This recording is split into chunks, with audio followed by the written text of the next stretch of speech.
Out of this. Let's talk elections. President Trump is in Texas today to stump for Republican U.S. Senate candidate Ken Paxton. A Texas public opinion research poll just released on Thursday shows the state attorney general trailing Democratic State Representative James Tallarico by 7 points. For more, let me bring in Democratic strategist Emily Suttle Braun and Republican strategist Marley Hornick. Good morning to both of you. Thank you for your time. President Trump is jumping back in this race. He's bringing super PAC cash along with him. Marley, let me start with you on this. Is it too little too late for Paxton to close the gap with Tallarico? No, the timing is correct. We're just coming out of summer. Kids are getting back to school, and people are starting to think about, daily life necessities, changes, politics, and all of those things that they often take a break from in the summer. This is the right timing. And the Trump campaign and the Republicans generally have huge resources to pull from for these last couple of weeks. Emily, I was talking about this with Susan Johnson Cook just last hour. I'm from Texas. Every voting cycle, I feel like we hear this could be the election that Texas goes blue and then Dems get clobbered. You think this time could actually be different?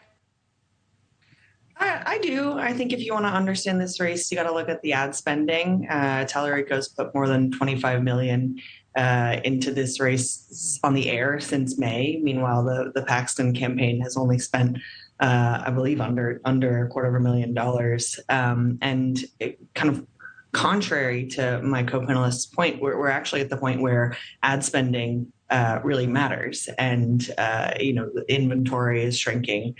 Plus, with what she noted, folks going back to school, returning to kind of the kitchen table issues of affordability, which is going to be the biggest issue of this cycle, I think portends that this could be a win for Democrats. And I think also if we're seeing a Texas win on election night, that's upside, that's added bonus. That's not our path to taking back the Senate.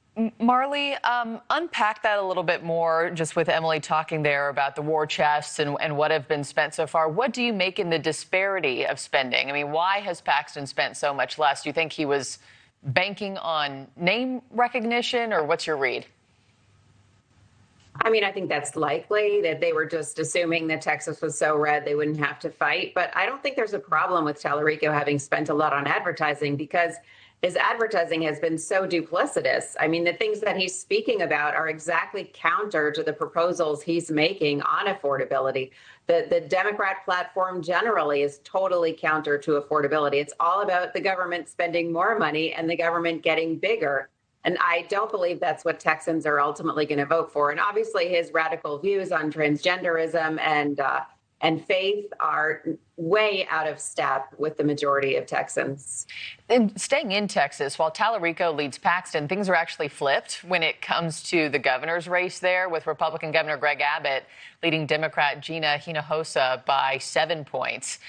Emily, why would she be struggling, but Tallarico be surging ahead?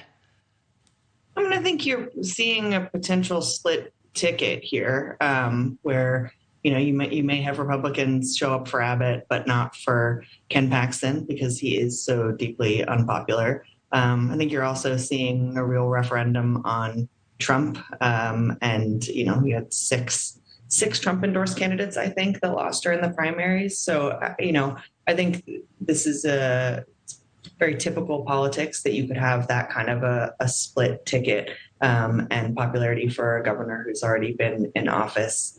And not for Paxton. And I think it's really disappointing to talk about Democrats as being antithetical to affordability and radical views on transgenderism. Like, come on, these are, for starters, not radical views, accepting fellow Americans as they are, as they exist. And, Republicans talk about being the party of small government, and meanwhile, have restricted my right to choose, have restricted my nanny's right to exist in this country as an immigrant. And those are radical and not small government policies. Marley, I'll let you put a bow on this. How would you like to respond?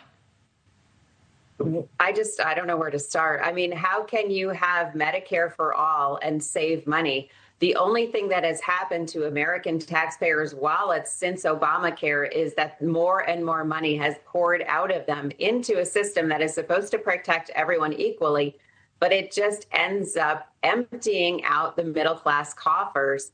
And the idea that someone who believes they're someone that they weren't made to be is somehow something that we must all accept. I mean, I heard the most brilliant interview with Enes Kanter Freedom talking about his run to go into the WNBA.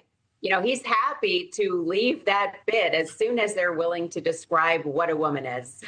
So, I mean, these are radical ideas that are way out of step with Americans.